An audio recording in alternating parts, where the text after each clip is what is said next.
Hello everyone. Today we will start chapter 5 Changes around us Physical and Chemical. हमारे आसपास होने वाले परिवर्तन जो कि फिजिकल भी हो सकते हैं और केमिकल भी हो सकते हैं. I placed a cube of ice here half an hour ago. It has now become water. तो ये बच्चा कह रहा है कि थोड़ी देर पहले मैंने एक आइस क्यूब रखा था जो कि अब पानी बन चुका है. A bird that I saw yesterday on this rose plant has become a flower today. तो ये बच्ची कह रही है कि एक जो वो थी गुलाब की कली वो आज फूल बन चुकी है. The bottle containing cold water is not cold anymore. जो पानी था ठंडा वो अब ठंडा नहीं रहा. Yesterday I saw some banana spots on a banana but today it has more brown spots and a strong smell. कल मैंने बनाना के ऊपर ब्राउन स्पॉट्स देखे थे जो कि अब बढ़ गए हैं और इसमें बहुत तेज स्मेल आ रही है. These students are describing some changes. What kind of changes are they talking about? किस तरीके के changes के बारे में ये बात कर रहे हैं. तो activity, you might have observed various changes happening around you. Some of them are listed in table 5.1. You may notice that something is changing in each case. Take a moment to reflect on the changes in each case. Record your observation in table 5.1. अब जो है जो table दी हुई है इसके अंदर आपको कुछ चेंजेस के बारे में अपने ऑब्जर्वेशन लिखनी है. ठीक है कि वो किस तरीके के चेंज है.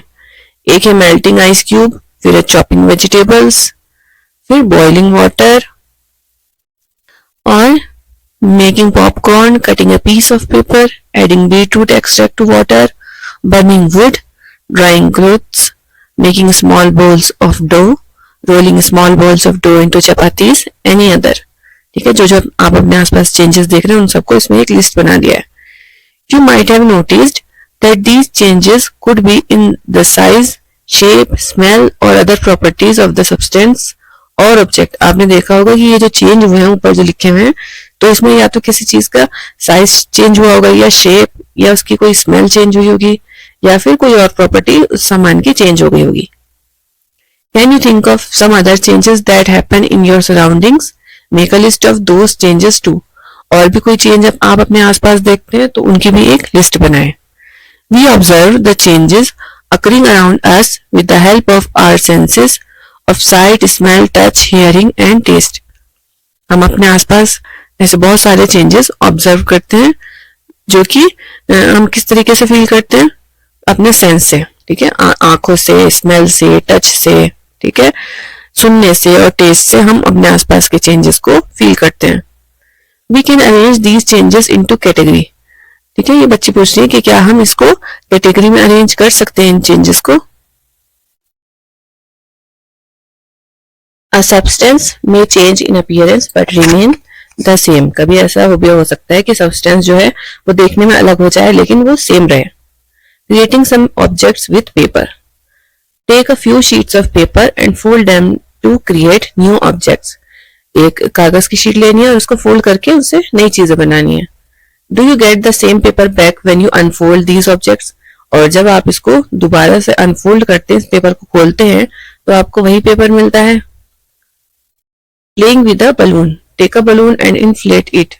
Now loosen your grip and let the air escape out. एक बलून लेना है और उसमें हवा भरनी है. अब जो है उसको छोड़ देना है हल्के से जिससे कि उसमें से हवा निकल जाए. Do you get the uninflated balloon back? क्या आपको बिना फूला हुआ बलून वापस मिल गया है? Take another balloon, inflate it and grip the opening tightly. Now prick it with a pin. अब क्या करना है, आपको दूसरा बलून लेना है, उसको फुलाना है और उसको टाइटली पकड़ लेना है और फिर उसके बाद उसको पिन चुभा देनी है. What happens when you will you be able to get the uninflated balloon back? और अब क्या हुआ पिन चुभाने के बाद, क्या आपको बिना फूला हुआ बलून वापस मिल गया? Brushing a piece of chalk. Crush a small piece of chalk into powder. Can you get the chalk piece back from the powder? Powder को जो है वो चॉक का जो पीस है उसको पीस के पाउडर बना लेना है. अब ये पूछ रहे हैं कि क्या उस पाउडर से हम फिर से चॉक का पीस बना सकते हैं. Is there any similarity in the changes listed in A, B and C? जो हमने चेंज नोटिस किए हैं ए, बी और सी में, तो इसमें क्या कोई सिमिलैरिटी है? During all these changes material such as the paper, the rubber sheet of the balloon and chalk remained the same though their appearance shape or size may have changed. You may also recall from grade 6 science textbook Curiosity that water can exist in different states, solid, liquid and gas, and can change from one state to another. तो आपने जो तीनों changes notice किए हैं ए और B और सी में, इसमें सामान तो सेम रहा है. जब हमने पेपर को फोल्ड किया और फिर अनफोल्ड किया तो हमें पेपर ही मिला है, ठीक है. या फिर बलून वाली एक्टिविटी में हमें लास्ट में बलून मिला और चौक वाली में वो चौक का ही पाउडर है. लेकिन जो है हमारे जो भी सामान थे उनका शेप और साइज चेंज हो गया है. चीज वही है, सब्सटेंस वही है, लेकिन उसका शेप और उसका साइज चेंज हो गया है इसमें. और जो हमने 6th क्लास में पढ़ा है कि वाटर जो है वो अलग अलग स्टेट्स में एग्जिस्ट करता है, सॉलिड, लिक्विड और गैस फॉर्म में, जो कि एक दूसरे में चेंज होती रहती है. In all these cases, although we observe a change in the appearance, no new substance is formed. अब इस तरह के चेंजेस में क्या हुआ है कि हमें देखने में भले ही वो चीज अलग लग रही है लेकिन कोई नई चीज नहीं बनी है, ठीक है. सब्सटेंस वही है, पेपर है तो चेंज होके पेपर ही बना है, ठीक है. और बलून है तो फूट के भी वो रबड़ ही है, ठीक है. जो सब्सटेंस है मेन वो वही है, कोई नया सब्सटेंस नहीं बना इन सब चेंजेस में. Such changes in which only physical properties like shape, size and state of substances change are called physical changes. तो ऐसे चेंजेस जिसके अंदर किसी भी सब्सटेंस की फिजिकल प्रॉपर्टी चेंज होती है, जैसे कि उसका शेप चेंज हो जाएगा, साइज, या फिर वो किस स्टेट में है, सॉलिड है या लिक्विड है या गैस है. तो इस तरीके के जो चेंजेस होते हैं उनको हम फिजिकल चेंजेस कहते हैं. Let us explore a different type of change. A substance may change in appearance and not remain the same. कई बार ऐसा होता है कि सब्सटेंस जो है देखने में भी अलग लगेगा और वो चेंज हो चुका होगा पूरी तरीके से. जिस चीज से हमने काम करना शुरू किया था आखिर में हमें वो चीज नहीं दिखेगी, ठीक है. Take 2 glass tumblers or small transparent bottles, mark them A and B. Fill 1/4 of glass tumbler A with tap water and 1/4 of glass tumbler B with lime water. 2 glasses लेने हैं, उस पे ए और बी मार्क कर देना है. जो ए है उसमें हमें टैप वाटर लेना है और जो बी है उसमें लाइम वाटर, चूने का पानी. Now blow air into each glass tumbler one at a time using separate straw and observe them. अब क्या करना है, एक स्ट्रॉ लेकर दोनों ही टम्बलर के अंदर हमें क्या करना है, एक्सेल करना है, फूंक मारनी है. डू नॉट सक वाटर और lime water while doing this. और ये करते हुए आपको पानी को सक नहीं करना, ठीक है, पीने की कोशिश नहीं करनी, सिर्फ उसमें फूंक मारनी है. Do you notice any changes in glass tumbler A? Blowing air into water creates bubbles only and there is no change in the appearance of the water. जब आप ग्लास ए के अंदर ब्लो करेंगे तो फिर आपको सिर्फ उसमें एयर बबल्स दिखेंगे उठते हुए और पानी में कोई चेंज नहीं होगा. In glass tumbler B, blowing air into lime water creates bubbles and turns the lime water milky or cloudy. और जो दूसरी तरफ जो लाइम वाटर है वो एक तो उसमें बबल भी दिखेंगे और वो कैसा हो जाएगा, धुंधला सा हो जाएगा. If we leave it for some time, a white substance settles at the bottom of glass tumbler, indicating something new has formed. और जब हम इसको थोड़ी देर के लिए यूं ही छोड़ देंगे तो फिर हम देखेंगे कि नीचे इसके बॉटम में कोई सी चीज जमा हो गई है. Such changes in which one or more new substances are formed are called chemical changes. तो इस तरीके के चेंज जिसके अंदर एक या एक से ज्यादा नए सब्सटेंस बनते हैं उनको हम कहते हैं chemical changes. New substances are form through process called chemical reaction. तो जो नए सब्सटेंस बनते हैं वो एक प्रोसेस के जरिए बनते हैं जिसको हम कहते हैं केमिकल रिएक्शन. अब इस केस में क्या हुआ है, carbon dioxide from the air you breathe out exhale react with lime water. जो हमने फूंक मारी है तो हमारी फूंक में कार्बन डाइऑक्साइड थी जिसने लाइम वाटर के साथ रिएक्ट किया and form a new white colour substance calcium carbonate. और एक नया सफेद रंग का सब्सटेंस बना दिया जिसको हम कहते हैं कैल्शियम कार्बोनेट. ठीक है, हमारी जो हमने सांस छोड़ी उसके अंदर का जो कार्बन डाइऑक्साइड था उसने कैल्शियम से रिएक्ट करके कैल्शियम कार्बोनेट बना दिया. That is insoluble in water, जो कि पानी में सॉल्युबल नहीं होता. Therefore the liquid in the bottle appears milky. तो इस वजह से जो पानी है वो मिल्की दिखने लग गया, धुंधला. Along with a small amount of the water is also formed. और साथ में थोड़ा सा पानी में बना है. This formation of a new substance indicates a chemical change. और ये नए सब्सटेंस का बनना एक केमिकल चेंज को दर्शाता है। The chemical reaction involve in this change can be represented in short form as chemical equation, और इसमें जो केमिकल रिएक्शन हुई है उसको हम केमिकल इक्वेशन की फॉर्म में दिखा सकते हैं। तो सबसे पहले हमारे पास था लाइम वाटर, जो कि होता है कैल्शियम हाइड्रोक्साइड, और उसमें हमने जब फूंक मारी तो हमारी फूंक में था कार्बन डाइऑक्साइड, जिसने मिलके बना दिया कैल्शियम कार्बोनेट, और वाटर जो कि पानी में इनसॉल्युबल है।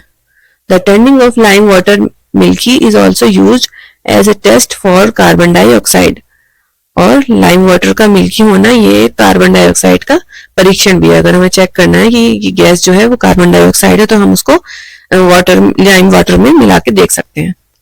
Let us explore this with another activity using some substances from our kitchen. अब इस एक्टिविटी को हम अपने किचन के कुछ सामानों के साथ करेंगे। Take a spoonful of vinegar or lemon juice in a test tube. Add a pinch of baking soda, sodium hydrogen carbonate to it. What do you observe? You would hear a fizzing bubbling sound and see the gas bubbles forming. Pass this gas through freshly prepared lime water kept in another test tube as shown in figure 5.3a. What do you observe? The lime water turns milky. What do you infer about the gas formed by mixing vinegar and baking soda? तो आपको baking soda और vinegar, ठीक है, दोनों को लेना है और मिक्स कर देना है एक टेस्ट ट्यूब में। आप जो है ना उसमें सुनेंगे एक बुलबुले उठने का साउंड, ठीक है, फिजिंग साउंड सुनेंगे इसमें आप। अब जो है जो गैस निकल रही है उसको हमें सीधे चूने के पानी में पहुंचा देना है, कुछ इस तरीके से जैसे इस एक्सपेरिमेंट में दिखाया जा रहा है, ठीक है। तो यहाँ पे है विनेगर और बेकिंग सोडा का जो सॉल्यूशन था वो मिक्सचर जो था वो, और यहाँ से गैस निकल रही है और इस गैस को हमें लाइम वाटर के अंदर पहुंचा देना है। तो यहाँ पे हम देखेंगे कि व्हाइट कलर का सब्सटेंस इसमें बनने लग जाता है। तो इससे हम क्या इन्फर करते हैं कि यहाँ से जो गैस निकली है वो गैस है कार्बन डाइऑक्साइड, जिसने इस लाइम वाटर के साथ रिएक्ट करके कोई नया सब्सटेंस बना लिया जो कि है calcium carbonate. This indicates the gas formed is carbon dioxide. This activity can also be performed using 2 small used bottle instead of test tube and a flexible straw, ठीक है। अगर हमारे पास ये टेस्ट ट्यूब नहीं है तो हम इसको घर पे इस तरीके से आसानी से एक्सपेरिमेंट को करके देख सकते हैं। Since a new substance carbon dioxide is formed in this reaction, we say that a chemical change has occurred here as well. It can be represented as vinegar plus baking soda, carbon dioxide and other substance. तो इसमें भी क्या हुआ है कि हमें gas बनती हुई दिख रही है कार्बन डाइऑक्साइड, ठीक है। तो हम ये कह सकते हैं कि इसमें भी एक केमिकल चेंज हुआ है क्योंकि इसमें एक नया सब्सटेंस बना है। Repeat the activity using baking soda and water. Do you observe any bubble formation? Is this a physical or chemical change? अब हम बेकिंग सोडा और वाटर को मिक्स करके देखते हैं क्या अभी भी आप कोई बबल फॉर्म होता हुआ देख रहे हैं, और ये किस तरीके का चेंज है, केमिकल है या फिजिकल है। तो जब पानी में हम बेकिंग सोडा मिक्स करते हैं तो उसमें किस तरीके का कोई बबल नहीं उठता, इसका मतलब वो चेंज जो है फिजिकल चेंज है, केमिकल चेंज नहीं है, क्योंकि जो सामान है वो वही है, बस उसमें वो मिक्स हो गए आपस में, ठीक है। बेकिंग सोडा पानी में घुल जाता है। Some other process involving chemical changes, कुछ और प्रोसेस जिसके अंदर केमिकल चेंजेस होते हैं। Rusting. In the rusting of iron, which you studied in the chapter The World of Metals and Non-Metals, a new brown colored substance called rust is formed. हम इससे पहले वाले चैप्टर में The World of Metals and Non-Metals में पढ़ चुके हैं rusting के बारे में। तो उसमें एक नया सब्सटेंस बनता है ब्राउन कलर का, जिसको हम बोलते हैं रस्ट या हिंदी में जंग। Thus rusting is called a chemical change because it involves the formation of a new substance, iron oxide. तो इसलिए जो रस्टिंग है वो उसमें केमिकल चेंज होता है और एक नया सब्सटेंस बनता है जिसको हम कहते हैं आयरन ऑक्साइड। अब combustion. Let us recall the burning of magnesium ribbon learned in the chapter The World of Metals and Non-Metals. Can you predict if this is a physical or a chemical change? When the magnesium ribbon is burned, a new substance, magnesium oxide, is formed. So the burning of magnesium ribbon also involves a chemical change. अब ये जो burning of magnesium ribbon है ये भी हम पिछले chapter में पढ़ चुके हैं। इसमें भी क्या होता है कि एक नया सब्सटेंस मैग्नीशियम ऑक्साइड बनता है, तो ये भी केमिकल चेंज है। We observed that heat and light are also produced along with the formation of a new substance in this reaction. और इसके साथ साथ गर्मी भी निकलती है इस रिएक्शन में और इसमें रोशनी भी पैदा होती है. The burning of magnesium ribbon can be represented as magnesium plus oxygen, magnesium oxide, heat and light. ठीक है, तो जो रिएक्शन है केमिकल रिएक्शन वो यहाँ पे लिख दी गई है. A chemical reaction in which a substance reacts with oxygen and produces heat और लाइट इज कॉल्ड कंबस्शन. तो एक ऐसी रिएक्शन जिसके अंदर कोई सब्सटेंस जो है ऑक्सीजन से रिएक्ट करता है और हीट प्रोड्यूस करता है और साथ साथ लाइट प्रोड्यूस कर भी सकता है या नहीं भी कर सकता है. ठीक है, ऑक्सीजन से रिएक्ट करके जब हीट निकलती है तो हम उसको कंबस्शन कहते हैं. Substance that undergo combustion reaction are called combustible substance. तो ऐसी सब्सटेंसेस जो कि जिनमें कंबस्शन रिएक्शन होती है उसको कंबस्टिबल सब्सटेंस कहते हैं. For example would, paper, cotton, kerosene etcetera. जो ऐसी चीजें जो जल जाती हैं और कुछ और बना लेती हैं, जैसे लकड़ी, पेपर, कॉटन, केरोसिन. ठीक है, तो इसको हम इन सारे सब्सटेंसेस को हम कंबस्टिबल सब्सटेंसेस बोलते हैं. Let us find out whether the presence of oxygen is essential for combustion. तो अब ये पता लगाते हैं कि किसी चीज को जलाने के लिए, कंबस्शन का सिंपल अगर हम हिंदी में ट्रांसलेट करें तो जलना. ठीक है, तो जलाने के लिए हमें ऑक्सीजन जरूरी है. इस चीज को हम टेस्ट करते हैं. Place 2 identical candles on 2 separate petri dish and light them. Cover one of these with a glass tumbler as shown in figure 5.6. What happens to the candles flame in the 2 cases? ठीक है, 2 आपको मोमबत्तियां लेनी है, कुछ तरीके से petri dish में रख के जलाना है और उसके बाद आपको क्या करना है, एक को कवर कर देना है ग्लास टम्बलर से. ठीक है, कांच की गिलास से उसको कवर कर देना है. We observe that the candle that was not covered continues to burn, whereas the candle that was covered with a glass tumbler stops burning after some time. तो हम देखते हैं कि जो कैंडल है जिसको कवर नहीं किया गया था वो बहुत देर तक जलती है और जिसको कवर किया गया है वो थोड़ी देर बाद बुझ जाती है. तो ये क्यों होता है? Since the candle covered by the glass tumbler does not have a continuous supply of air, the flames get extinguished soon. क्योंकि इसमें ऑक्सीजन सप्लाई नहीं रही बहुत देर तक, तो इसलिए जो फ्लेम है वो जल्दी. The component of air that supports combustion is oxygen. तो हवा का कौन सा कंपोनेंट है जो जलने में मदद करता है वो है oxygen. This can be confirmed by the presence of carbon dioxide in the glass tumbler inverted on the candle. How can you test the presence of carbon dioxide gas? जो गैस, जो ग्लास टम्बलर है, कांच के गिलास, तो उसमें oxygen खत्म हो जाती है और जलने के बाद कार्बन डाइऑक्साइड वहां पे प्रेजेंट होती है. आप किस तरीके से इसको टेस्ट करेंगे? You can test the carbon dioxide gas by adding a small amount of lime water in the petri dish. You will notice that it turns milky. जब आप पेट्री डिश में थोड़ा सा लाइम वाटर डाल देंगे, शुरू में ही डाल देंगे, जैसे एक्सपेरिमेंट शुरू करेंगे हम उसी टाइम पे ही पेट्री डिश लेके उसमें लाइम वाटर डालेंगे, फिर उसमें कैंडल जला देंगे और उसके ऊपर जो वो है ग्लास टम्बलर वो रख देंगे. तो जो कार्बन डाइऑक्साइड निकलेगी ना जलने से, वो उस पेट्री डिश में मौजूद जो लाइम वाटर है उससे रिएक्ट करेगी और नया सब्सटेंस बनाएगी. ठीक है, कैल्शियम कार्बोनेट बना लेगी. This carbon dioxide was formed by the carbon from the wax and the oxygen from the air. In other words, oxygen is required for combustion. तो इससे हमें पता चलता है कि जो ऑक्सीजन है वो जलने के लिए जरूरी है और जो कार्बन डाइऑक्साइड है वो कहाँ से आई है, वो हमें एयर से और उस वैक्स से मिली है जिसकी मोमबत्ती बनी हुई है. ठीक है. If a person clothes catch fire, what is the best way to extinguish the fire? Wrap a blanket or cloth around the person. This cuts off the supply of air and fire gets extinguished. अगर किसी व्यक्ति के कपड़ों में आग लग जाए तो सबसे अच्छा तरीका क्या है आग बुझाने का, कि उसके ऊपर ब्लैंकेट लपेट दो जिससे कि जो ऑक्सीजन सप्लाई है वो कट जाए और वहां पे आग बुझ जाए. सिंथेटिक ब्लैंकेट और cloth should never be used to put out a fire as these can melt and stick to the skin. और सिंथेटिक ब्लैंकेट यूज नहीं करने चाहिए क्योंकि ये मेल्ट होकर स्किन पे चिपक भी सकते हैं. तो इसी के साथ ये चैप्टर अभी बाकी है. ठीक है, तो मिलते हैं नेक्स्ट वीडियो में. Thanks for watching.